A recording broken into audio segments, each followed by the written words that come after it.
શાસ્ત્ર એમ કહે છે કે નબળા લોકોની વચ્ચે જ્યાં તમારી કદર ન થતી હોય તો એવી જગ્યાએ તમારે સમય બગાડવાની જરૂર નથી.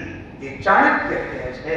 તો ચાણક્યએ પોતાની જન્મભૂમિ છોડી અને તક્ષશિલાની અંદર જઈ એની ચંદ્રગુપ્ત મૌર્યને તૈયાર કરીને દેશની નવી ક્રાંતિ લાવી અને આપણને આપી.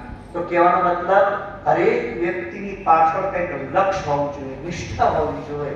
એ લક્ષ્ય અને નિષ્ઠા સાથે તમે તમારો સમય આટલો પણ બગાડશો. તો આ દેવી ભાગવત શ્રવણ કર્યા પછી એક પણ ક્ષણ આપણી ખોટી બગડવી ના જોઈએ.